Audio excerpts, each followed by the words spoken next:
Hi hello അപ്പോൾ എല്ലാവർക്കും നമ്മുടെ മറ്റൊരു വീഡിയോയിലേക്ക് സ്വാഗതം. അപ്പോൾ വീഡിയോ കണ്ട് ഇഷ്ടമായ ലൈക്ക് ചെയ്യാനും സബ്സ്ക്രൈബ് ചെയ്യാനും കമൻറ്റ് ചെയ്യാനും ആരും മറക്കരുത് കേട്ടോ. പ്രത്യേകിച്ച് കമൻറ്റ് ചെയ്യാൻ ആരും മറക്കരുത്, കമൻറ്റ് ചെയ്യണം കേട്ടോ. അപ്പോൾ ഇന്നൊരു തിരക്ക് പിടിച്ച ദിവസമായിരുന്നു കേട്ടോ. അപ്പോൾ ഇന്ന് കൊടുക്കാനുണ്ടായിരുന്ന ഒരു ലൈനിങ് ചുരിദാർ, പിന്നെ അതല്ലാതെ ഒരു ലൈനിങ് ചുരിദാറിൻ്റെ ടോപ്പ്, പിന്നെ ഉള്ളത് സാരി ബ്ലൗസ് ലൈനിങ് വെച്ചത്. അപ്പോൾ ഇത്രയായിരുന്നു ഇന്ന് കൊടുക്കാനുണ്ടായിരുന്നത്. അത് രാത്രിയൊക്കെ ഉറക്കം നിന്ന് അത്യാവശ്യം തീർത്തു കേട്ടോ. അപ്പോൾ ഈ ടോപ്പ് സിമ്പിളായിട്ട് സ്റ്റിച്ച് ചെയ്താൽ മതിയായിരുന്നു. അതുപോലെ തന്നെ ബാക്കിൽ സിബ്ബ് കൊടുക്കണമായിരുന്നു കേട്ടോ. പിന്നെ ഉണ്ടായിരുന്ന ഈ ലൈനിങ് ബ്ലൗസാണ്. ഇത് നമ്മൾ സാധാ ക്രോസ് കട്ട് ബ്ലൗസാണ് കേട്ടോ സ്റ്റിച്ച് ചെയ്തത്. ബാക്കിൽ ഒട്ടും ഇറക്കാതെയാണ് സ്റ്റിച്ച് ചെയ്തേക്കുന്നത്. ഫ്രണ്ടിൽ നെക്കിന് ഇതുപോലൊരു ഡിസൈനും കൂടെ കൊടുത്തിട്ടുണ്ട്. ബാക്കിൽ പുള്ളിക്കാരിക്ക് ഒട്ടും ഇറങ്ങുന്ന ഇഷ്ടമല്ല, എന്നാൽ ബോട്ട് നെക്കും ഇഷ്ടമല്ല. ഇതുപോലെ സാരി ബ്ലൗസ് പോലെ തന്നെ സ്റ്റിച്ച് ചെയ്യണം. ക്രോസ് കട്ട് വേണം, പ്രിൻസസ് കട്ട് വേണ്ട. അങ്ങനെ കുറേ നിബന്ധനകളുണ്ട് കേട്ടോ ഈ ബ്ലൗസ് തയ്ക്കുന്നതിൽ. അങ്ങനെ അത് തയ്ച്ച് കഴിഞ്ഞു. ഇനി അടുത്ത തയ്ക്കാൻ പോകുന്നത് ഒരു പലാസോ പാൻ്റാണ് കേട്ടോ. അങ്ങനെ നമ്മൾ പലാസോ പാൻറ്റിൻ്റെ കട്ടിങ് സ്റ്റിച്ചിങ് ഉൾപ്പെടെ ഫുൾ വീഡിയോ ഇതിനകത്ത് ഇട്ടിട്ടുണ്ട് കേട്ടോ. അപ്പോൾ അത് പെട്ടെന്ന് പ്ലാൻ ചെയ്തെടുത്തൊരു വീഡിയോ ആയതുകൊണ്ട് ഒരുപാട് ഡീറ്റെയിൽ ആയിട്ട് കൊടുത്തിട്ടില്ല, എന്നാലും അത്യാവശ്യം ഞാൻ ഇതിനകത്ത് പറഞ്ഞിട്ടുണ്ട് കേട്ടോ. അപ്പോൾ ഫസ്റ്റ് നമ്മൾ മെഷർമെൻറ്റ്സ് ഒക്കെ അടയാളപ്പെടുത്തി, അപ്പോൾ അതിന് ശേഷമാണ് കേട്ടോ ഞാൻ വീഡിയോ എടുക്കാമെന്ന് കരുതിയത്. അപ്പോൾ നീളമൊക്കെ അടയാളപ്പെടുത്തിയതിന് ശേഷം അതിൻ്റെ ഏറ്റവും ടോപ്പിലായിട്ട് ഈ കാണുന്ന മാർക്കിങ് നമ്മൾ ബെൽറ്റിനുള്ള പീസാണ്, അതായത് എലാസ്റ്റിക് വെക്കാനായിട്ടുള്ളത്. അപ്പോൾ എലാസ്റ്റിക് എത്രയാണോ വീതി അതിൽ നിന്നൊരു 1/4 ഇഞ്ച് കൂട്ടി മാർക്ക് ചെയ്യാം കേട്ടോ. അവിടുന്ന് പിന്നെ നേരെ നമ്മൾ മാർക്ക് ചെയ്യുന്നത് വണ്ണാണ് കേട്ടോ, മേളിലെ വണ്ണം. അപ്പോൾ അരയുടെ വണ്ണം വരുന്നത് 12 ഇഞ്ചാണ് നമ്മളിവിടെ എടുത്ത് കൊടുത്തേക്കുന്നത്. ഇത് ഏകദേശം 38 തൊട്ട് 44 വരെ ഹിപ്പ് സൈസ് ഉള്ളവർക്ക് നമുക്ക് എടുത്ത് കൊടുക്കാം. അതിൽ ഇച്ചിരി കൂടെ കൂടിയാലും കുഴപ്പമില്ല. പിന്നെ അവിടെ നമ്മൾ ക്രോച്ച് ലെങ്ത് മാർക്ക് ചെയ്തേക്കുന്നത് 14.5 ഇഞ്ചാണ് കേട്ടോ മാർക്ക് ചെയ്തേക്കുന്നത്. അങ്ങനെ 14.5 ഇഞ്ച് ഇങ്ങോട്ട് മാർക്ക് ചെയ്തു. പിന്നെ അവിടെ നിന്ന് നമ്മൾ ക്രോച്ചിൻ്റെ അവിടുത്തെ വണ്ണം നമ്മൾ മാർക്ക് ചെയ്തേക്കുന്നത് 15.5 ഇഞ്ചാണ് കേട്ടോ. അത് ഇങ്ങനെ പലാസ പാൻ്റ് ആയതുകൊണ്ടാണ് ഇത്ര ലൂസ് കൊടുത്തേക്കുന്നത്. അവർക്ക് ഇത്തിരി ലൂസിൽ കിടന്നോട്ടെ എന്ന് പറഞ്ഞായിരുന്നു കേട്ടോ. അപ്പോൾ മേളിലെ വണ്ണം എന്ന് പറഞ്ഞാൽ 12ആണ്. 12ൽ നിന്ന് 2.5 ഇഞ്ച് കൂട്ടിയാണ് ഞാൻ എടുത്തേക്കുന്നത്. 2.5 ഇല്ലെങ്കിലും 2 ഇഞ്ച് കൂട്ടി എടുത്താലും മതിയാവും കേട്ടോ. പിന്നെ കാണുന്നത് നമ്മുടെ ബോട്ടത്തിൻ്റെ താഴത്തെ വണ്ണാണ് നമ്മൾ മാർക്ക് ചെയ്തേക്കുന്നത്. അത് ഞാനിവിടെ ഏകദേശം ഒരു 14 ഇഞ്ചോളം എടുത്തിട്ടുണ്ട്. ഇതിൽ കൂടുതൽ വിരിവ് വേണമെന്നുണ്ടെങ്കിൽ ഇതിൽ കൂടുതൽ എടുക്കാം, ഇതിൽ കുറച്ച് മതിയെന്നുണ്ടെങ്കിൽ അതിൽ കുറച്ചും എടുക്കാം കേട്ടോ. അപ്പം ഞാൻ ഇത് തെറിച്ച് നിൽക്കുന്ന തുണിയായതുകൊണ്ട് ഒരുപാട് അങ്ങ് കൂട്ടി എടുത്തിട്ടില്ല കേട്ടോ, അത്യാവശ്യം എടുത്തിട്ടുള്ളൂ. അപ്പോൾ ഇത് എന്ന് പറഞ്ഞാൽ പാൻറ്റിൻ്റെ കറക്റ്റ് ലെങ്താണ്. അപ്പോൾ അടിയിലേക്ക് മടക്കി അടിക്കാനായിട്ട് വേറൊരു പീസ് വെച്ച് നമ്മൾ ഉള്ളിലേക്ക് മടക്കി അടിക്കേണ്ടി വരും കേട്ടോ. അപ്പോൾ ഫുൾ ലെങ്തിനുള്ള തുണി ഇല്ലായിരുന്നു. ഒന്നില്ലെങ്കിൽ മുകളിൽ കൊടുക്കണം, അല്ലെങ്കിൽ താഴെ ഇതുപോലെ തന്നെ നമ്മളൊരു പീസ് വെച്ച് അടിച്ച് മറിക്കേണ്ടി വരും. അപ്പോൾ ഞാൻ താഴത്തേക്കാണ് കേട്ടോ എടുത്തേക്കണം. അപ്പോൾ അതുപോലെ അവിടെ ഒരു കർവ് കൊടുത്തിട്ടുണ്ട്, ജസ്റ്റ് ഒന്ന് ഷേപ്പ് ചെയ്ത് കൊടുത്താൽ മതിയാവും കേട്ടോ. ഇതാണ് കേട്ടോ ഞാൻ പറഞ്ഞത് എലാസ്റ്റിക് എത്രയാണോ, എലാസ്റ്റിക് കഴിഞ്ഞൊരു 1/4 ഇഞ്ച് എക്സ്ട്രാ കൊടുത്താൽ മതിയെന്ന്. അതായത് മേളിൽ തേരായതുകൊണ്ട് നമ്മൾ 1/4 ഇഞ്ച് കൊടുത്താൽ മതിയാവും. തേരല്ലെന്നുണ്ടെങ്കിൽ നമ്മൾ മടക്കി അടിക്കാനുള്ളതും കൂടെ കൂട്ടിയിട്ട് ഏകദേശം ഒരു 3/4 ഇഞ്ചോളം എടുക്കേണ്ടി വരും കേട്ടോ. 3/4 ഇഞ്ച് വരെ കൂട്ടി കൊടുത്താൽ മതിയാവും. ഇല്ലെന്നുണ്ടെങ്കിൽ എലാസ്റ്റിക് വെച്ച് കഴിയുമ്പോൾ ഒരുപാട് ലൂസായിട്ട് കിടന്ന് കഴിയുമ്പോൾ ഭയങ്കര വൃത്തികേടായിരിക്കും കേട്ടോ കാണാനായിട്ട്. അപ്പോൾ ഈ ഒരു സൈസ് വെച്ച് 38 തൊട്ട് ഒരു 44 വരെ ഹിപ്പ് സൈസ് ഉള്ളവർക്ക് ചെയ്ത് കൊടുക്കാം കേട്ടോ. ഇതിൽ കൂടുതൽ വരുവാണെന്നുണ്ടെങ്കിൽ ഈ ക്രോച്ചിൻ്റെ അളവും അതുപോലെ അവിടുത്തെ വണ്ണവും നമ്മൾ കൂട്ടി കൊടുക്കണം. മേളിൽ 12 കൊടുത്തെടുത്ത് ഒരു 13 എടുക്കുക, 14.5 കൊടുത്തെടുത്ത് 15 എടുക്കുക. പിന്നെ അവിടുത്തെ വണ്ണം നമ്മളൊരു 2.5 ഇഞ്ചിൽ എക്സ്ട്രാ കൂട്ടി കൊടുത്ത ക്രോച്ചിൻ്റെ അവിടുത്തെ വീതി, അപ്പോൾ അതൊരു 3-4 ഇഞ്ചും കൂടെ കൂട്ടി കൊടുത്താൽ മതിയാവും കേട്ടോ. ഇതിലും ഡീറ്റെയിൽ ആയിട്ട് പിന്നീട് ഞാനൊരു വീഡിയോ നിങ്ങൾക്ക് ചെയ്തു തരാം കേട്ടോ. അപ്പോൾ ഇത് പെട്ടെന്ന് എടുത്ത വീഡിയോ ആയതുകൊണ്ട് ഒരുപാട് കാര്യമായിട്ട് എനിക്ക് വീഡിയോ അങ്ങനെ എടുക്കാൻ പറ്റിയില്ല. അപ്പോൾ അതുകൊണ്ടാണ് ഇങ്ങനെ അവിടുന്ന് ഇവിടുന്നൊക്കെ ഓടിച്ചിട്ട് പറയുന്നത് കേട്ടോ. അപ്പോൾ നിങ്ങളെപ്പോഴും പറയുമല്ലോ വീഡിയോ എടുക്കണം, അതുകൊണ്ട് ഇട്ടതാണ്. പാൻറ്റിൻ്റെ താഴെ ഭാഗത്ത് വയ്ക്കാൻ വേണ്ടി 3 ഇഞ്ച് വീതിയിലൊരു പടി ഞാൻ കട്ട് ചെയ്തെടുക്കുന്നുണ്ട്. ഇത് ഉള്ളിലോട്ട് മടക്കി ഇടിക്കാനുള്ളതാണ് കേട്ടോ. പാൻറ്റിൻ്റെ അടി ഇച്ചിരി വീതിക്ക് നിൽക്കാൻ വേണ്ടിയിട്ട്.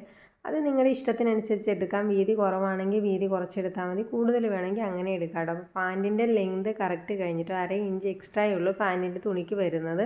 അത് നമ്മൾ ഉള്ളിലോട്ട് മടക്കി അടിക്കണം, തയ്യൽ തുമ്പിനായിട്ട് പോകും കേട്ടോ. അപ്പോൾ കറക്റ്റായിരിക്കും തയ്ച്ച് കഴിയുമ്പോഴുള്ളത്. അപ്പോൾ ഇനി നമുക്ക് തയ്ച്ചെടുക്കാം. ഫസ്റ്റ് നമ്മൾ ചെയ്യാൻ പോകുന്ന ആ ക്രോച്ച് സൈഡ് രണ്ടും കൂടി ഒന്ന് ജോയിൻ ചെയ്യാനായിട്ട് പോവുകയാണ്. അപ്പോൾ അദ്ദേഹം ചെയ്യുന്നത് നല്ല വശമാണ് കേട്ടോ ജോയിൻ ചെയ്ത് വയ്ക്കുന്നത്. ആദ്യം കാണുന്ന നല്ല വശമാണ്, ഇത് പുറമേ കാണുന്ന സൈഡാണ് കേട്ടോ. അപ്പോൾ ആ സൈഡ് ആദ്യം ജസ്റ്റ് ഒന്ന് ഞാൻ സൈഡിൽ കൂടെ എഡ്ജിലൂടെ ഒന്ന് അടിക്കും. അതായത് തയ്യൽ തുമ്പ് ഒളിച്ചടിക്കാൻ വേണ്ടിയിട്ട്, തയ്യൽ തുമ്പ് കാണാതിരിക്കുക, അകത്തേക്ക് തയ്യൽ തുമ്പ് കാണാതിരിക്കാൻ വേണ്ടിയിട്ടാണ് കേട്ടോ ഇങ്ങനെ ചെയ്യുന്നത്. അപ്പോൾ നല്ല വശത്തേക്ക് തുണിയുടെ നല്ല വശത്താണ് കേട്ടോ ഈ അടിച്ച് കൊടുക്കുന്നത്. ചെറുതായിട്ടൊരു തിന്നായിട്ടാണ് അടിച്ചു കൊടുക്കുന്നത്. എന്നിട്ട് നമ്മളത് മറച്ചിട്ടിട്ടാണ് അകത്തോട്ട് തയ്ക്കുന്നത് കേട്ടോ. അങ്ങനെ നമ്മൾ പാൻറ്റിൻ്റെ ക്രോച്ച് വരുന്ന 2 ഭാഗം അടിച്ചിട്ടുണ്ട്. ഇത് നല്ല വശമാണ് കേട്ടോ, പാൻറ്റിൻ്റെ നല്ല വശമാണ്, പ്രത്യേകം മറന്നു പോകരുത്. പാൻറ്റിൻ്റെ നല്ല വശത്താണ് ഞാനിതുപോലെ തിന്നായിട്ട് അടിച്ചു കൊടുത്തേക്കുന്നത് കേട്ടോ. ഇനി നമ്മളിത് പാൻറ്റിൻ്റെ ഓപ്പോസിറ്റ് സൈഡ് എടുക്കും, അതായത് ചീത്ത വശം. ഇനിയാണ് പാൻറ്റിൻ്റെ ചീത്ത വശം എടുക്കുന്നത്. ഇത്ര നേരം നമ്മൾ അടിച്ചത് നല്ല വശമായിരുന്നു. ഇനി നേരെ ഇതേ മറിച്ചിട്ട് പാൻറ്റിൻ്റെ ചീത്ത വശം എടുത്തിട്ടുണ്ട് കേട്ടോ. അപ്പോൾ ഇതാണ് പാൻറ്റിൻ്റെ ചീത്ത വശം വരുന്നത്. അപ്പോൾ തയ്യൽ തുമ്പ് നിങ്ങൾ ഓർക്കും ഇതെന്താ നല്ല വശത്തേക്ക് പോയേക്കണേന്ന്. അതിപ്പോൾ തന്നെ അകത്തോട്ടായിക്കോളും കേട്ടോ. അപ്പോൾ അതിന് ഈ തയ്യൽ തുമ്പ് കാണാതിരിക്കാനുള്ള ട്രിക്കാണ്, ഞാൻ ഇങ്ങനെയാണ് കേട്ടോ പാൻറ്റ് സ്റ്റിച്ച് ചെയ്യുന്നത്. ഇനി നമ്മൾ പ്രസർ വീതിക്ക് നേരെ താഴത്തേക്ക് അടിച്ചു കൊടുക്കാം. അതാകുമ്പോൾ ആ തയ്യൽ തുമ്പ് ഉള്ളിലേക്ക് പൊക്കോളും, ഇൻവിസിബിൾ ആയിരിക്കും കേട്ടോ. ലോക്കിംഗ് മെഷീൻ ഉണ്ടെങ്കിൽ ഇങ്ങനെ ചെയ്ത് കൊടുക്കേണ്ട കാര്യമില്ല, കാരണം ചീത്ത വശത്ത് അടിച്ചിട്ട് 2 സ്റ്റിച്ച് കൊടുത്തിട്ട് നേരെ ലോക്ക് ചെയ്തെടുത്താൽ മതിയാവും കേട്ടോ. അപ്പോൾ ലോക്കിംഗ് മെഷീൻ ഇല്ല എന്നുള്ളവരാണെന്നുണ്ടെങ്കിൽ ഇങ്ങനെ സ്റ്റിച്ച് ചെയ്ത് കൊടുത്തു കഴിഞ്ഞാൽ നല്ല ഫിനിഷിംഗ് ആയിട്ടിരുന്നോളും. തയ്യൽ തുമ്പ് വെളിയിലൊന്നും കാണത്തില്ല, എല്ലാം ഉള്ളിലോട്ട് തന്നെ ആയിക്കോളും, നല്ല നീറ്റായിട്ടിരുന്നോളൂ കേട്ടോ. അപ്പോൾ എനിക്ക് ലോക്കിംഗ് മെഷീൻ ഇല്ല കേട്ടോ, അപ്പോൾ അതുകൊണ്ട് ഞാൻ ഇങ്ങനെ തന്നെയാണ് സ്റ്റിച്ച് ചെയ്യുന്നത്. ഇതാകുമ്പോൾ ഇഴന്ന് പോകുന്ന ഒരു ടൈപ്പ് മെറ്റീരിയലാണ്. അപ്പോൾ അതുകൊണ്ട് നമ്മൾ ഇങ്ങനെ സ്റ്റിച്ച് ചെയ്തില്ലെന്നുണ്ടെങ്കിൽ 2 ഇടിയിലൊക്കെ കഴിയുമ്പോൾ പാൻറ്റിൻ്റെ അവിടെ ഇവിടെയൊക്കെ ആയിട്ട് പിഞ്ചി വരാനായിട്ട് തുടങ്ങും കേട്ടോ. അപ്പോൾ അതുകൊണ്ട് ഞാൻ ഇങ്ങനെയാണ് ചെയ്ത് കൊടുക്കാറുള്ളത്. എന്ത് ചെയ്ത് കൊടുത്താലും അതിൻ്റെ വൃത്തിക്ക് തന്നെ ചെയ്ത് കൊടുക്കുക. പിന്നെ നമ്മൾ അത്യാവശ്യം നല്ല രീതിക്കും ചെയ്ത് കൊടുക്കട്ടെ, ഡാമേജ് ഒന്നും വരാത്ത രീതിയിൽ നല്ല നീറ്റായിട്ട് ചെയ്ത് കൊടുക്കട്ടെ. എനിക്ക് അങ്ങനെ ഒരു ഇതുണ്ട്. അതുകൊണ്ട് മാക്സിമം തുണിയൊന്നും പോകാത്ത രീതിയിൽ കുറേ നാൾ അവർക്ക് യൂസ് ചെയ്യാൻ പറ്റുന്ന രീതിയിലിട്ടാണ് ഞാൻ എപ്പോഴും സ്റ്റിച്ച് ചെയ്ത് കൊടുക്കാറുള്ളത്. ഇനി നമ്മൾ ആ അടിച്ച പീസിനെ ഇങ്ങനെ വെച്ചൊന്ന് പതിച്ചടിക്കണം കേട്ടോ. അപ്പോൾ അതാകുമ്പോൾ അത് സേഫായിട്ടും സെക്യൂറായിട്ടും അവിടെ ഇരുന്നോളും.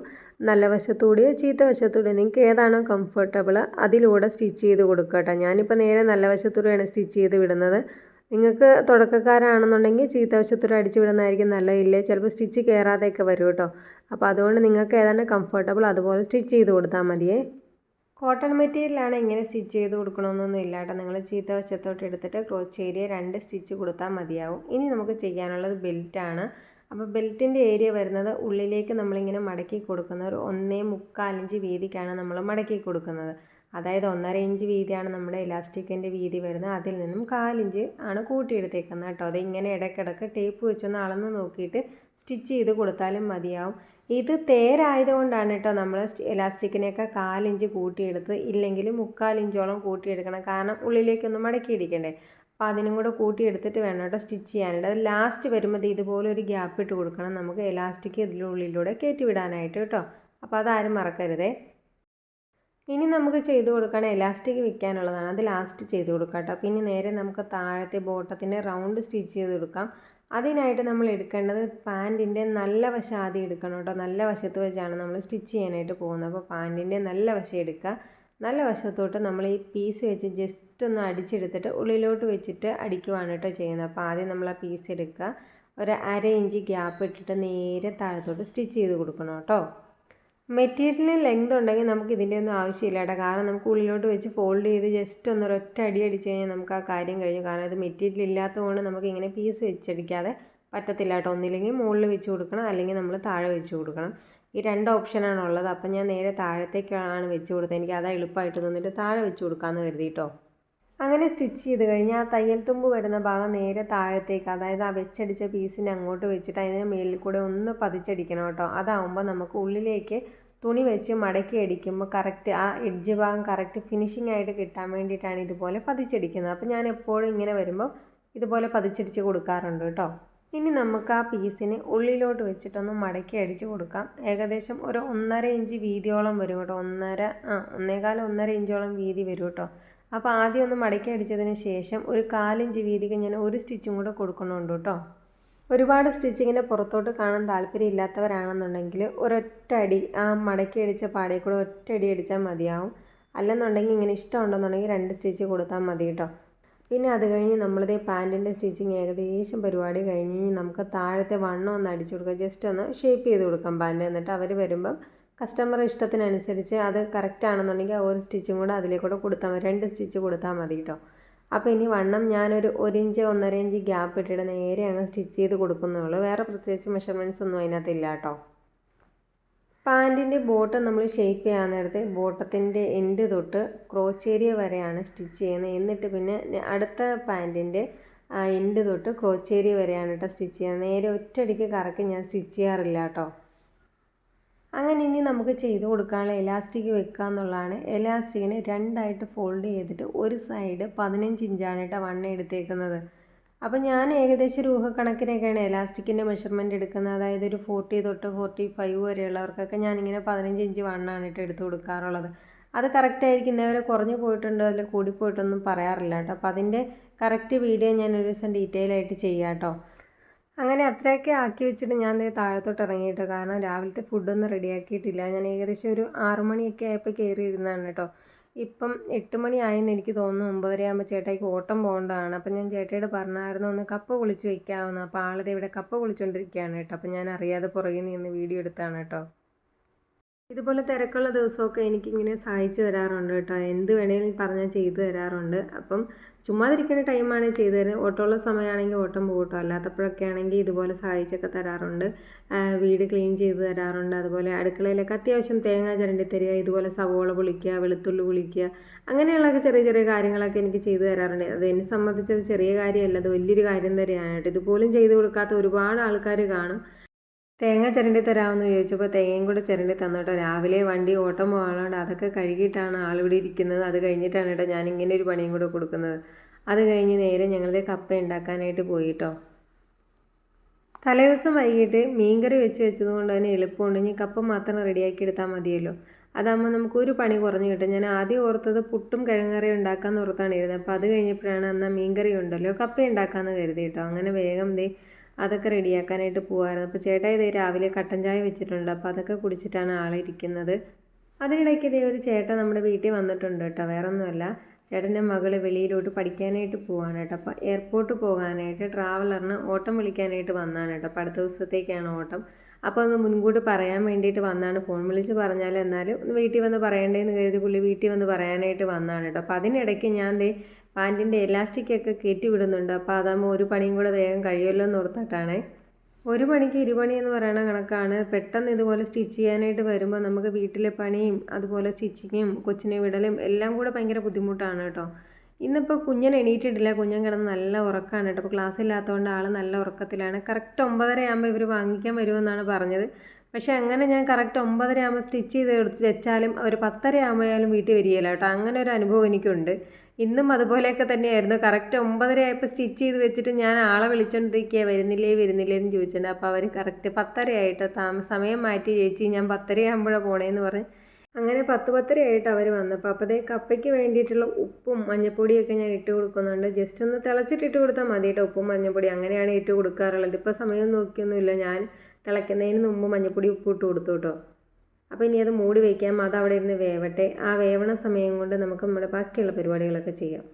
കപ്പയ്ക്കുള്ള അരപ്പ് തയ്യാറാക്കാനായിട്ട് തേങ്ങ, കറിവേപ്പില, കുരുമുളക്, വെളുത്തുള്ളി, പിന്നെ ചെറിയുള്ളിക്ക് വരെ സവോളയാണ് കേട്ടോ എടുത്തേക്കുന്നത്. പിന്നെ അതിനിടയ്ക്കാണ് ഒരു കാര്യം മറന്നുപോയത്, പച്ചമുളക് എടുത്തില്ല എന്നുള്ളത്. അത് ലാസ്റ്റാണ് കേട്ടോ പച്ചമുളക് ഇട്ട്. എന്തോ ഓർത്ത് വന്നപ്പം പച്ചമുളക് ഇട്ടില്ലെന്ന് തോന്നി. അപ്പോൾ പിന്നെ പെട്ടെന്ന് വെളിപാടുണ്ടായി പച്ചമുളക് ഇട്ടാണ് കേട്ടോ. മഞ്ഞൾപ്പൊടിയും കൂടി ഇതിനകത്തോട്ട് ചേർത്തിട്ടാണ് കേട്ടോ അരച്ചെടുക്കുന്നത്. പിന്നെ ഒരു ഇച്ചിരി ഉപ്പും കൂടെ ഞാനിതിനകത്ത് ചേർക്കാറുണ്ട്.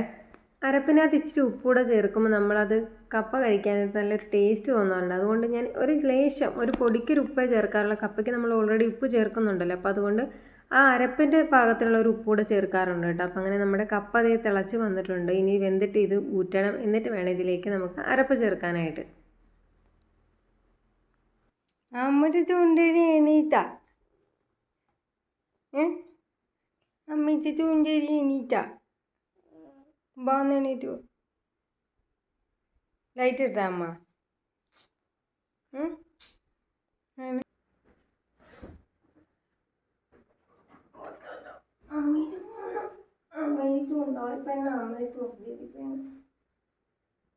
അങ്ങനെ രാവിലത്തെ ഫുഡ് ഇവിടെ റെഡി ആയിട്ടുണ്ട്. എല്ലാം റെഡിയായി. മീൻകറി നമ്മൾ തലേദിവസം രാത്രി ഉണ്ടാക്കി വെച്ചത് കൊണ്ട് ജസ്റ്റ് ഒന്ന് തിളപ്പിച്ച് വെച്ചതാണ് കേട്ടോ. ഉച്ചയാകുമ്പോൾ അത് കേടായി പോകുന്നുണ്ട്. രാവിലെ തന്നെ തിളപ്പിച്ച് വെച്ചു.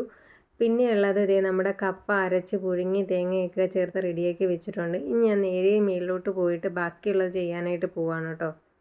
ഇനി ചെയ്ത് കൊടുക്കാനുള്ളത് എലാസ്റ്റിക് വെക്കുക എന്നുള്ള ഒരൊറ്റ പരിപാടികളോ. ബാക്കി പരിപാടി കഴിഞ്ഞു. ഇപ്പോൾ ഏകദേശം ഒരു 8:45 ആയെന്ന് എനിക്ക് തോന്നണത്. ഇനി നമുക്ക് ഫസ്റ്റ് ചെയ്യാനുള്ളത് ആ എലാസ്റ്റിക് തമ്മിൽ നല്ല രീതിയിലൊന്ന് ജോയിൻ ചെയ്ത് കൊടുക്കുക. അതായത് കട്ട് ചെയ്ത ഭാഗം വിട്ടു പോകാതിരിക്കാനായിട്ട് നല്ല രീതിയിലൊന്ന് അറ്റാച്ച് ചെയ്ത് കൊടുക്കുക. എന്നിട്ട് നമ്മുടെ ഫ്രണ്ടിൽ നമ്മൾ ആദ്യം ക്രോച്ച് ഏരിയ ആദ്യം കൂട്ടിയിടിച്ചില്ലേ, ആ ഭാഗത്തും അതുപോലെ തന്നെ അതിൻ്റെ നേരെ ഓപ്പോസിറ്റ് സൈഡിലും ഇങ്ങനെ ബെൽറ്റും എലാസ്റ്റിക്കും കൂടെ കൂട്ടി നേരെ ഒരൊറ്റ സ്റ്റിച്ച് കൊടുക്കണം കേട്ടോ. അതായത് അങ്ങോട്ടും ഇങ്ങോട്ടും മാറിപ്പോകാതിരിക്കാനേ, കറക്റ്റ് എലാസ്റ്റിക്കിൻ്റെ സെൻറ്റർ കിട്ടാനാണ് കേട്ടോ. നമ്മുടെ ഫ്രണ്ടും ബാക്കും അല്ലെങ്കിൽ അങ്ങോട്ടും ഇങ്ങോട്ടൊക്കെ ചില എലാസ്റ്റിക് നമ്മൾ വലിച്ചിരിക്കുമ്പോൾ മാറിപ്പോകാനുള്ള സാധ്യതയുണ്ട്. അപ്പോൾ ഇങ്ങനെ ചെയ്യുമ്പോൾ അത് ഒട്ടും മാറിപ്പോകത്തില്ല, നല്ല കറക്റ്റായിട്ട് വരും. അങ്ങനെ ഒന്ന് സ്റ്റിച്ച് ചെയ്ത് കൊടുക്കുക കേട്ടോ. ഞാൻ എപ്പോഴും അങ്ങനെയാണ് ചെയ്യാറുള്ളത്, എപ്പോഴും ഇങ്ങനെ തന്നെയാണ് കേട്ടോ. ചിലപ്പം 4 സൈഡും ഞാൻ ഇതുപോലെ സൈഡിലെ കട്ടിങ്ങുകളാണ് 4 സൈഡും ഞാൻ ഇതുപോലെ ചെയ്ത് കൊടുക്കാറുണ്ട്. അപ്പോൾ വലിച്ചടിക്കുമ്പോൾ നമ്മൾ കറക്റ്റായിട്ട് നമുക്ക് കിട്ടും കേട്ടോ. എന്നിട്ട് നമ്മളിത് പാൻറ്റ് ഇതുപോലെ ഒന്ന് അങ്ങോട്ട് സ്ട്രെച്ച് ചെയ്ത് വലിച്ചു കൊടുക്കുക. എല്ലാ സൈഡും ഈക്വലായിട്ട് വരാൻ വേണ്ടി ഇങ്ങനെ ഒന്ന് ചെയ്ത് കൊടുക്കുക കേട്ടോ. എന്നിട്ട് നിങ്ങൾക്ക് എലാസ്റ്റിക് വലിച്ച് വെച്ച് നല്ല സിമ്പിളായിട്ട് കറക്റ്റായിട്ട് അടിച്ചെടുക്കാനായിട്ട് സാധിക്കും കേട്ടോ. എലാസ്റ്റിക്കിൻ്റെ സെൻട്രൽ കൂടെ വലിച്ച് വെച്ച് ഒറ്റ അടിയാണ് കേട്ടോ ചെയ്യുന്നത്. അങ്ങനെ പാൻറ്റൊക്കെ സ്റ്റിച്ച് ചെയ്ത് കഴിഞ്ഞിട്ട് ഇനി അയൺ ചെയ്യാനായിട്ട് പോകണം. അതായത് നമ്മൾ സെൻട്രൽ ജോയിൻ ചെയ്യില്ലേ, ഷേപ്പ് ചെയ്യില്ലേ, ആ ഭാഗം നല്ല രീതിയിലൊന്ന് അയൺ ചെയ്ത് കൊടുക്കുക, സ്റ്റിച്ചിങ് ഒക്കെ അറിയാതിരിക്കാൻ വേണ്ടിയിട്ട് പുറത്തേക്ക്. അതാകുമ്പോൾ നല്ല ഫിനിഷിങ്ങിൽ കിട്ടും. ഞാൻ എപ്പോഴും അങ്ങനെയാണ് ചെയ്യാറ്. നല്ല രീതിയിൽ ആ ഭാഗം ഒന്ന് നിവർത്തി വെച്ചിട്ടൊന്ന് അയൺ ചെയ്ത് കൊടുക്കും. എല്ലായിടും നല്ല രീതിയിൽ അയൺ ചെയ്ത് കൊടുക്കുക. എന്നിട്ട് ഫോൾഡ് ചെയ്തിട്ടാണ് കേട്ടോ കൊടുക്കുന്നത്. പല്ല് പോലും തയ്ക്കാതെ രാവിലെ ഒരാൾ പഠിക്കാനായിട്ട് വന്നിരിപ്പുണ്ട്. വേറെ ഒന്നുമില്ല, കളിക്കാൻ പോകണമെന്നുള്ളൊരു ഒറ്റ ഉദ്ദേശം കാരണം വന്നിരിക്കുന്നതായിട്ട്. അപ്പം ഞാൻ പറഞ്ഞിട്ടുണ്ട് പഠിക്കാനുള്ളതൊക്കെ പഠിക്കാതെ കളിക്കാൻ വിടത്തില്ലെന്ന് പറഞ്ഞിട്ടുണ്ട്. അതുകൊണ്ട് രാവിലെ വന്നിരുന്ന നല്ല കാര്യമായിട്ട് എഴുതുന്നുണ്ട്. അക്ഷരങ്ങളാണ് കേട്ടോ എഴുതുന്നത്. അപ്പോൾ ഇതൊക്കെ എഴുതി കാണിച്ചിട്ട് ഞാൻ വിടുകയുള്ളൂ. അതുകൊണ്ടാണ് ഇത്ര ഇത് കേട്ടോ. അങ്ങനെ ചേട്ടായിക്ക് ചായയൊക്കെ കൊടുത്തു കേട്ടോ. അപ്പോൾ ഇപ്പോൾ സമയം നോക്കുമ്പോൾ കറക്റ്റ് 9:10 എങ്ങാണ്ടായിട്ടുണ്ട്. 9:30 ആകുമ്പോൾ അവർ വരാമെന്നാണ് കേട്ടോ പറഞ്ഞത്. പക്ഷേ എന്നെ പറ്റിച്ച് 9:30 ആയപ്പോൾ വന്നില്ല. ചേട്ടായിക്കും കറക്റ്റ് 9:30 ആകുമ്പോൾ ഓട്ടം പോകണം കേട്ടോ. അപ്പോൾ എന്നെല്ലാം കറക്റ്റായിട്ട് നടന്ന് നേരത്തെ തന്നെ കഴിഞ്ഞു കേട്ടോ. ചായയും അതുപോലെ തന്നെ തയ്ക്കാനുള്ളതൊക്കെ നേരത്തെ തീർത്ത് വെച്ച്. ചിലപ്പോൾ ഇതൊന്നും സാധിക്കാറില്ല, അവർ വന്നു കഴിയുമ്പോഴായിരിക്കും ധൃതി വെച്ച് ചിലപ്പോൾ ഷേപ്പ് ചെയ്ത് കൊടുക്കുകയോ അല്ല തയ്ക്കുകയൊക്കെ എന്തെങ്കിലുമൊക്കെ ചെയ്യണം കേട്ടോ. മലയാളാക്ഷരമൊക്കെ ഡെയിലി എഴുതിക്കും. കാരണം എന്നാന്ന് പറഞ്ഞാൽ ഇന്ന് എഴുതി 2 ദിവസം കഴിയുമ്പോൾ എഴുതാൻ നോക്കുമ്പോൾ അതിനകത്ത് പകുതി കാണത്തില്ല. അപ്പോൾ അതൊന്ന് തറവാകുന്നത് വരെ ഇങ്ങനെ ഡെയിലി രാവിലെയും വൈകുന്നേരമൊക്കെ ടൈം കിട്ടണ രീതിക്ക് ഞാൻ എഴുതിക്കും കേട്ടോ. ചിലപ്പം ഉച്ചയ്ക്കൊക്കെ എൻ്റെ കൂടെ മേളിൽ വന്നിരിക്കുന്ന എപ്പോഴാണോ അപ്പോഴൊക്കെ ഞാൻ പറയും ബുക്ക് എടുത്തുകൊണ്ട് വാ, ഒരു 5 മിനിറ്റ് വരെ എഴുതാൻ പറയുമ്പം ചില സമയത്ത് ഭയങ്കര മടിയാണ്, എഴുതത്തൊന്നുമില്ല കേട്ടോ. ഇന്ന് പിന്നെ കളിക്കാൻ പോകണം എന്നുള്ള ഒരൊറ്റ ഇതുകൊണ്ട് മാത്രമാണ് ഈ രാവിലെ ഇരുന്നുകൊണ്ട് എഴുതണം. അല്ലേ പിന്നെ ഞാൻ എത്ര പറഞ്ഞാലും കുഞ്ഞും കേൾക്കത്തില്ല കേട്ടോ. ഇപ്പോൾ ആൾ UKG വരെ ആയിട്ടുള്ളൂ. എന്നാലും അവനെക്കൊണ്ട് പറ്റുന്നതൊക്കെ ചെയ്യുന്നുണ്ട്. അത്യാവശ്യം നല്ല രീതിയിൽ പഠിക്കുന്നുണ്ട് കേട്ടോ. ക്ലാസ്സിൽ മോശമൊന്നുമല്ല, നല്ല രീതിയിൽ പഠിക്കുന്ന കൂട്ടത്തിലാണ് കേട്ടോ. അപ്പം നമ്മുടെ സ്റ്റിച്ച് ചെയ്തേക്കുന്നത് ഞാനൊന്ന് കാണിച്ചു തരാം. ഇതാണ് ആ പാൻറ്റിൻ്റെ ടോപ്പ് വരുന്നത്. അപ്പോൾ ഇതിൻ്റെ വീഡിയോ ഒക്കെ എടുത്തു കഴിയുമ്പോൾ ഒരുപാട് ലോങ് ആയിപ്പോൾ. അതുകൊണ്ടാണ് കേട്ടോ അതിൻ്റെ വീഡിയോസും കാര്യങ്ങളൊക്കെ ഒന്ന് എടുക്കാൻ. അങ്ങനെ എല്ലാം സ്റ്റിച്ച് ചെയ്ത് കഴിഞ്ഞിട്ടുണ്ട്. എല്ലാം അയൺ ചെയ്തിട്ടൊന്ന് ഇനി ഫോൾഡ് ചെയ്ത് വെച്ച് കഴിഞ്ഞാൽ അവർ വരുമ്പോൾ കൊടുത്താൽ മതിയല്ലോ. അപ്പോൾ അതുകൊണ്ട് ഇതെല്ലാം ഒന്ന് ഫോൾഡ് ചെയ്ത് വെക്കുകയാണ് കേട്ടോ. സാധാരണ ഞാനിങ്ങനെ തയ്ച്ച് വെച്ച് കഴിഞ്ഞ് കഴിഞ്ഞാൽ വരില്ല. ചില സമയത്ത് മാത്രം കറക്റ്റ് ചിലർ ആ ടൈം പറഞ്ഞു കഴിഞ്ഞാൽ കറക്റ്റ് ടൈം ആകുമ്പോൾ വരും കേട്ടോ. ചിലർ ഇപ്പോൾ ഇന്ന് വൈകുന്നേരം തയ്ച്ച് വയ്ക്കാൻ പറഞ്ഞ് പിന്നെ ഒരാഴ്ച കഴിഞ്ഞാലും ചിലപ്പോൾ അവരെ കാണത്തില്ല. നമ്മൾ ചിലപ്പോൾ ഉറക്കം നിന്നൊക്കെ ആയിരിക്കും സ്റ്റിച്ച് ചെയ്ത് വെക്കുന്നത്. അങ്ങനെ ഒരുപാട് അനുഭവങ്ങളുണ്ട് കേട്ടോ. ധൃതി വെച്ച് വേണമെന്ന് പറഞ്ഞ് തയ്പ്പിക്കുക. അപ്പോൾ നമ്മൾ ചിലപ്പോൾ വേറുള്ളവരെ മാറ്റി വെച്ചിട്ടായിരിക്കും അത് സ്റ്റിച്ച് ചെയ്ത് കൊടുക്കുന്നത്. ഈ കൊച്ചിന് പിന്നെ ഒരു അത്യാവശ്യം ഉള്ളത് കൊണ്ട് അരമണിക്കൂർ ലേറ്റായിട്ട് വരുവുള്ളൂ എന്ന് പറഞ്ഞിട്ടായിരുന്നു. കാരണം അതിന് കൊച്ചുണ്ട്, കൊച്ചിനെ അപ്പുറത്തെ വീട്ടിൽ ഏൽപ്പിച്ചിട്ട് വേണം അതിന് വരാനായിട്ട്. അല്ലെങ്കിൽ നമ്മുടെ വീട്ടിലൂടെ നടന്ന് വരാനായിട്ട് നല്ല ദൂരമുണ്ട് കേട്ടോ. അപ്പോൾ കൊച്ചുമായിട്ട് നടന്ന് വരുമ്പോൾ വിഷമിക്കുക. അതുകൊണ്ടാണ് ആളിത്തിരി ലേറ്റായത്.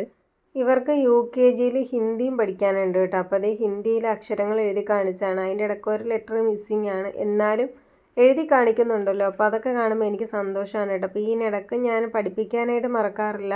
എന്നെക്കൊണ്ട് പറ്റുന്ന രീതിയിൽ അവനെ ഞാൻ പഠിപ്പിക്കാറുമുണ്ട് കേട്ടോ. പിള്ളേർക്ക് വേണ്ടിയിട്ടാണല്ലോ നമ്മൾ ഈ കഷ്ടപ്പെടുന്നതും എല്ലാം. അപ്പോൾ അതുകൊണ്ട് പഠിത്തം എന്ന് പറയുന്നത് ഏറ്റവും അത്യാവശ്യമുള്ള കാര്യമാണ്. അതുപോലെ തന്നെ വേണ്ടതാണ് പൈസയും. അപ്പോൾ ഈ 2 കാര്യവും നമ്മൾ ചെയ്തില്ലേ നമുക്ക് മുന്നോട്ട് ജീവിക്കാനായിട്ട് പറ്റത്തില്ല. അപ്പോൾ അത് രണ്ടും നല്ല രീതിയിൽ മുന്നോട്ട് കൊണ്ടുപോകാനായിട്ട് ഞങ്ങൾ 3 പേര് ശ്രമിക്കുന്നുണ്ട് കേട്ടോ. കുഞ്ഞനാണെങ്കിൽ കുഞ്ഞൻ്റെ രീതിയിൽ പഠിക്കാനും നോക്കുന്നുണ്ട്. ഞങ്ങൾ 2 പേരും ഞങ്ങൾ 2 പേര് രീതിയിൽ മാക്സിമം ശ്രമിക്കുന്നുമുണ്ട്. പൈസയുടെ കാര്യത്തിനും എല്ലാം അവൻ്റെ എല്ലാ കാര്യത്തിനും നല്ല രീതിയിൽ മുന്നോട്ട് കൊണ്ടുപോകണം എന്നുള്ള രീതിയിൽ നല്ല രീതിയിൽ കഷ്ടപ്പെടുന്നുണ്ട് കേട്ടോ. അങ്ങനെ രാവും പകലുമൊക്കെ ഉറക്കം നിന്ന് സ്റ്റിച്ച് ചെയ്യുന്ന കാണുമ്പോൾ ചേട്ടാ എന്നെ ഒരുപാട് വഴക്ക് പറയാറുണ്ട്. കാരണം ഇതുപോലെ മേടിച്ച് സ്റ്റിച്ച് ചെയ്യൽ ലാസ്റ്റ് വല്ല അസുഖം വരും, അതുകൊണ്ട് നിനക്ക് പറ്റുന്ന സ്റ്റിച്ച് ചെയ്താൽ മതി എന്നാണ് എപ്പോഴും വഴക്ക് പറയും കേട്ടോ. പക്ഷേ ഞാനതൊന്നും കേൾക്കാറില്ല. ആര് കൊണ്ടുവന്നാലും പറ്റുന്നതാണെങ്കിൽ ഞാനത് ചെയ്ത് കൊടുക്കും. എന്നിട്ട് ഇന്ന് കൊണ്ട് തന്ന സാധനത്തിന് നാളെ കൊടുക്കണമെങ്കിൽ അതിൽ സ്റ്റിച്ചിങ് ചാർജ് പോലും അങ്ങനെ ഞാൻ മേടിക്കാറില്ല കേട്ടോ. കൂടുതലൊന്നും എത്രയാണോ ഞാൻ നോർമൽ എമൗണ്ട് മേടിക്കുന്നത് അത് തന്നെ വാങ്ങിക്കാറുള്ളൂ. അതിൽ കൂടുതൽ ഇന്നേ വരെ വാങ്ങിച്ചിട്ടില്ല കേട്ടോ. പിന്നെ ചേട്ടായി ഇതേ ഓട്ടം പോയി. അത് കഴിഞ്ഞപ്പം ചുരിദാർ വാങ്ങിക്കാനുള്ള ആളും വന്നു, അതും വന്ന് കൊണ്ടുപോയി. അപ്പോൾ ഇന്നത്തെ വീഡിയോ ഇത്ര വീഡിയോ ഇഷ്ടമായെങ്കിൽ ലൈക്ക് ചെയ്യാനും ഷെയർ ചെയ്യാനും കമൻറ്റ് ചെയ്യാനും സബ്സ്ക്രൈബ് ചെയ്യാനും ആരും മറക്കരുത് കേട്ടോ. അടുത്തൊരു വീഡിയോ ആയിട്ട് വരുന്നത് വരെ ടാറ്റാ ബൈ ബൈ.